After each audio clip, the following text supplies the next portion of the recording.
जय जय श्री राम। आप सभी का जीवन मंगलमय हो। कलयुग एक नाम अधारा, सुमिग सुमिग नर उतरे पारा। कर्म अधीन विश्व रच राखा, जो जस कर्म करे तस फल चाखा।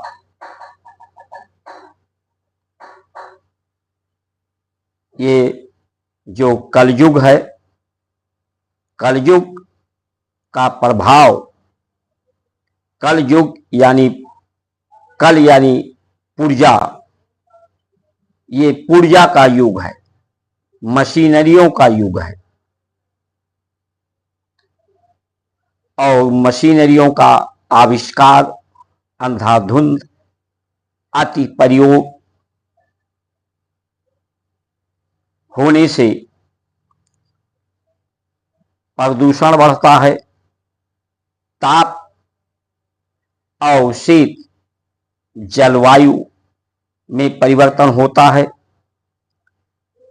इससे विकार पैदा होते हैं, विषाद पैदा होते हैं।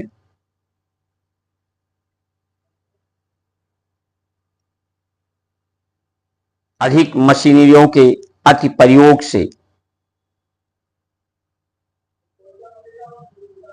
सभी हाथों को रोजगार नहीं मिलता, रोजगार सीमित होते हैं।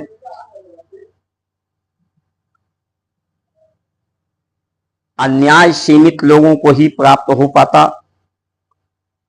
ये सीमित करती है। आज जो रोजगारी, बेरोजगारी, बीमारी, महंगाई, भ्रष्टाचार, अत्याचार, पापाचार जो बढ़ रहा है, वो कलयुग का ही प्रभाव है। ये मशीनरी युग का ही प्रभाव है, जो निजता, निजीकरण के तरफ बढ़ रहे हैं, जो सामंतवाद, पूंजीवाद और साम्राज्यवाद की तरफ, ये कलयुग के प्रभाव से लोग प्रभावित हो रहे हैं।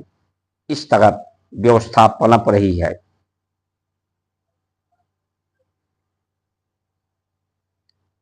लोग निजता के आधार पर, स्वार्थ के आधार पर, निजी कर्मों के फल को भोगने के लिए निज बड़ाई करते हैं लोग, निज बड़ाई सुनते हैं लोग। इसी में उनको प्रसन्नता का अनुभव होता है। संसार सुंदर दिखने में लगता है, इसका रूप भी संसार में सुंदर है, रस भी सुंदर है।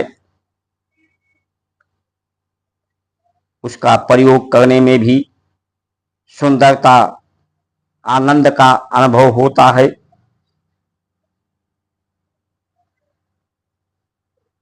और इसमें आकर्षण है, लोभ है, लेकिन ये सबके लिए लाभकारी नहीं है, क्योंकि ये अशुद्ध है, ये पतित है, क्योंकि ऊपर से नीचे गिरा है। ये पतन के कारण है।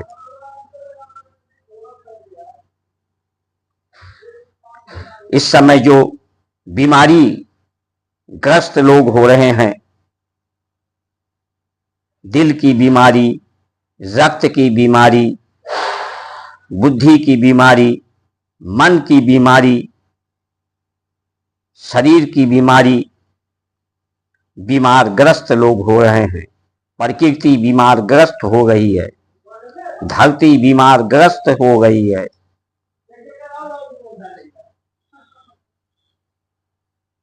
क्योंकि कलयुग के प्रभाव से लोग प्रभावित होते हैं।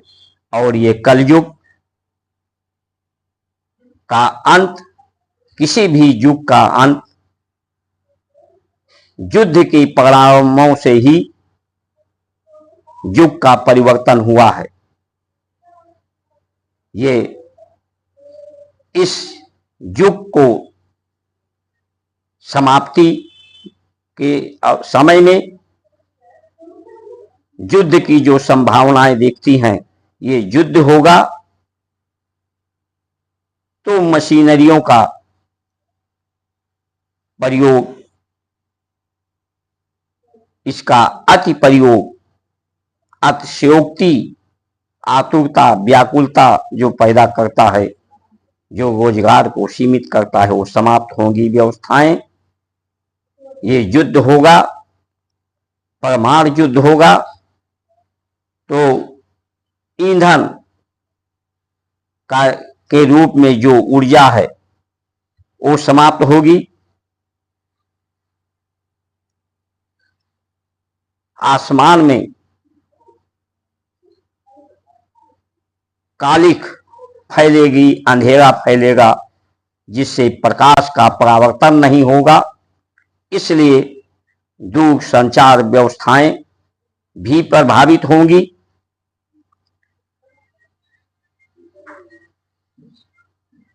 भारत की जो सनातन संस्कृति है,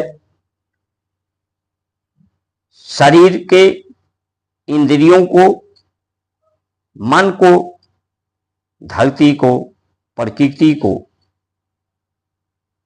चित्त के वृत्तियों को शुद्ध करने का,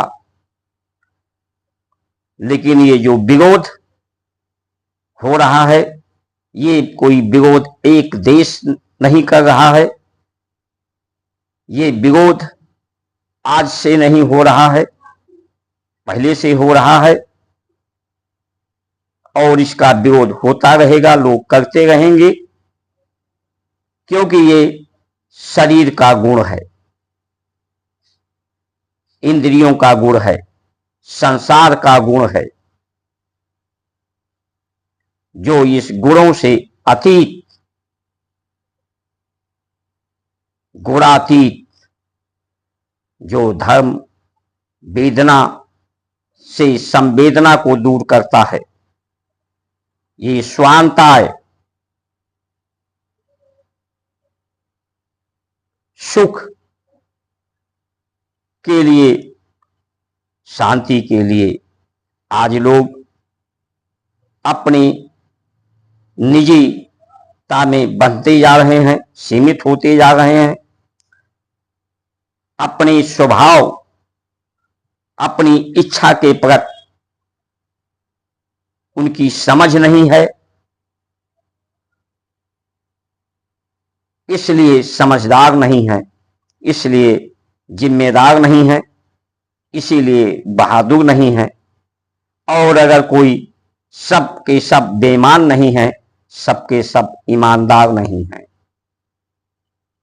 ईमानदार रह के भी लोग, जो कुछ लोग हैं, वो ईमानदार का कार्य नहीं कर पा रहे हैं, क्योंकि स्वयं का ईमानदार रहना ही, स्वयं की ही समझ से ही सबकी समझदारी नहीं होती।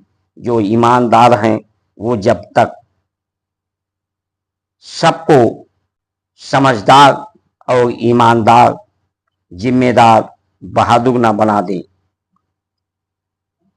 इसलिए आज हर जगह, चाहे न्यायालयों में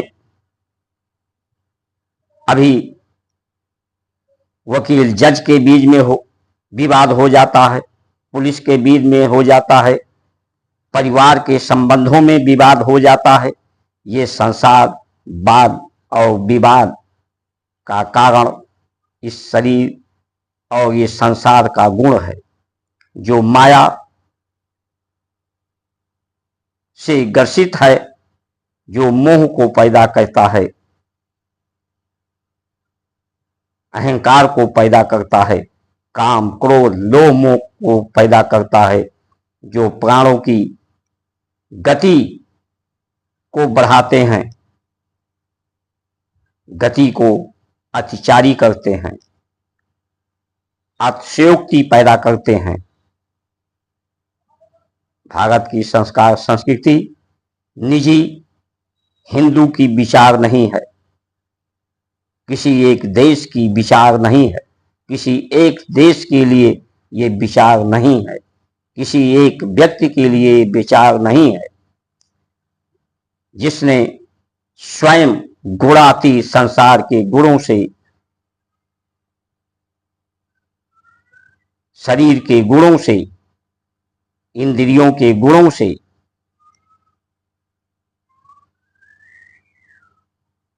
पार पा करके, ऊपर उठ करके, उन्नति करके, प्रगति करके, परम गति प्राप्त करके, परम गति की अवस्था में परम पुरुषार्थ, ये राम नाम चूरन चारो, ये चूरन है, ये औषधि है।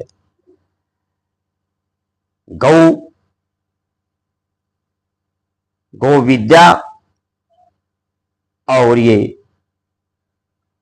आयुर्वेद,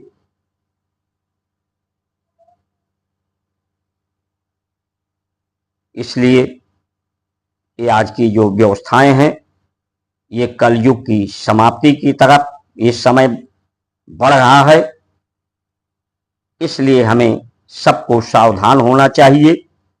सभी लोग चाहते हैं कि हम बीमार ना हो, हमारे जीवन में वाद विवाद ना हो, शांति हो, सुख हो, हम स्वस्थ रहें,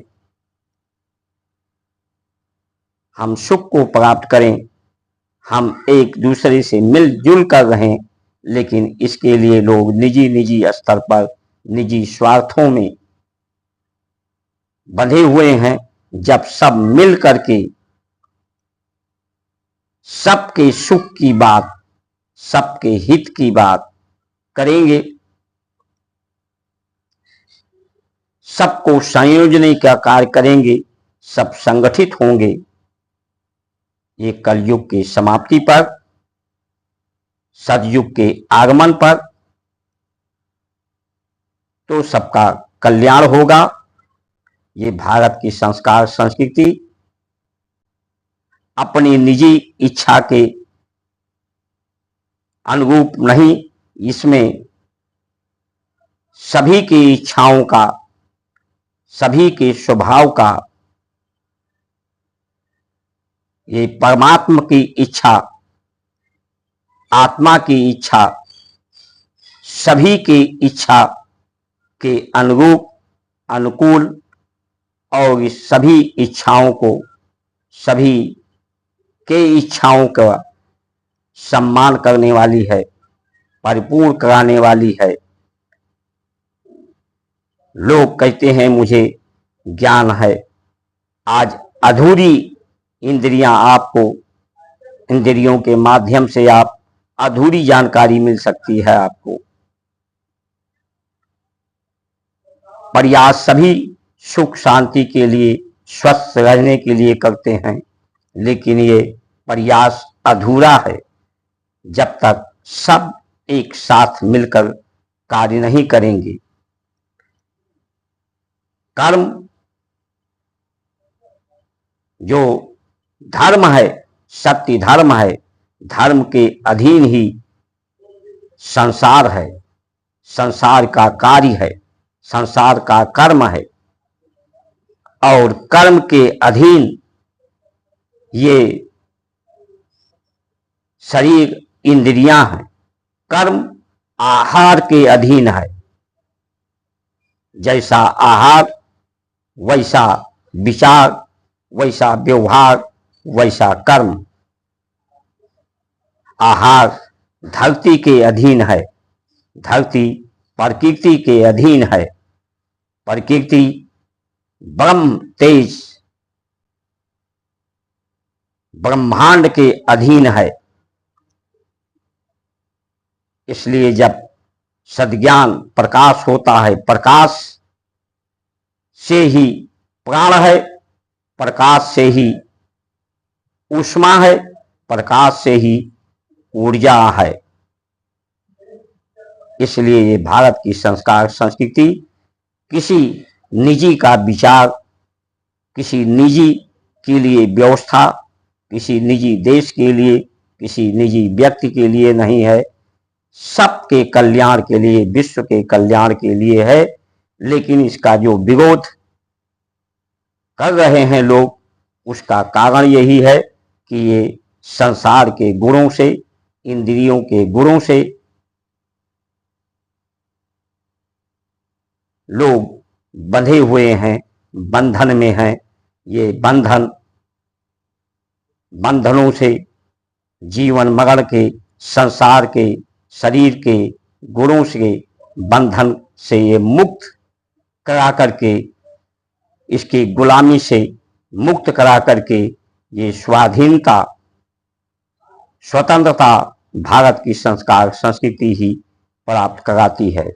भारत की जितने भी कर्म हैं, व्यवस्थाएं हैं, जब धर्म के अधीन में रहेंगे, धर्म के अनुशासन में रहेंगे, धर्म के अनुपालन में रहेंगे, तभी सबका कल्याण होगा। इसलिए चुनाव और चयन व्यवस्था धर्म के अधीनता, धर्म के अनुशासन, धर्म के पालन के लिए होना चाहिए। और जो ये संविधान है, संविधान में धर्म के पालन में, धर्म के अनुशासन में जो भी इसमें धाराएं हैं, व्यवस्थाएं हैं, उन्हें को समाप्त करना चाहिए। इसी आधार पर चुनाव और चयन होना चाहिए। इन्हीं वचनों के साथ आप सभी का सुमंगल कामना करते हुए जय श्री राम।